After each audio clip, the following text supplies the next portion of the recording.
Aiwa, mhuri yeZimbabwe, mafans eTCC aradza kuti ari kufara, aradza kuti ari kupembera nokuti mashoko ambotagwa naJob Sikhala mukoti mwedzi womuna May gore rino aratidza kuti ava kukama up true manje, nokuti kwazvakuenda kwakumanyudzo manje, nokuti pane audio yaJob Sikhala yakoti wanobva yakandiwa paTwitter handle. Aiwa, mhuri yeZimbabwe, tisatenda kure ndokamukana wadoti kana iri first time yako kuna mavideos edu epaZim News Live YTS ndokana takupa kuti chibva subscriber, like panje nekutina on the bell icon tirambochana ma-updates atinokupa pano paZim News Live YTS.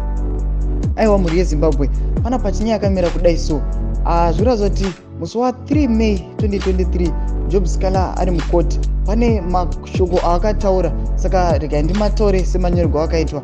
Yakandiwa post yakanzi the pages of a history will always turn at some point to the victim's glory.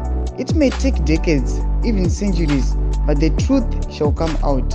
Aiwa, aya mashoko makuru sa kuza vanhu veTCC varatidza kupembera kuti aiwa chokwadi chakubuda pachena. Kunyange victim, kunyange munhu akanzi akanyeperwa akapuwa mhosva yasina, kunyange munhu akasuppressiwa, asi chokwadi chinozongobuda. Saka muzana nhasi kuona vanhu veTCC vari kupembera nokuti vari kuona kuti mashoko akataurwa naJob Sikhala musi uyu aiwa akuzadzikisika, nokuti vakuchirwa pachavo manje.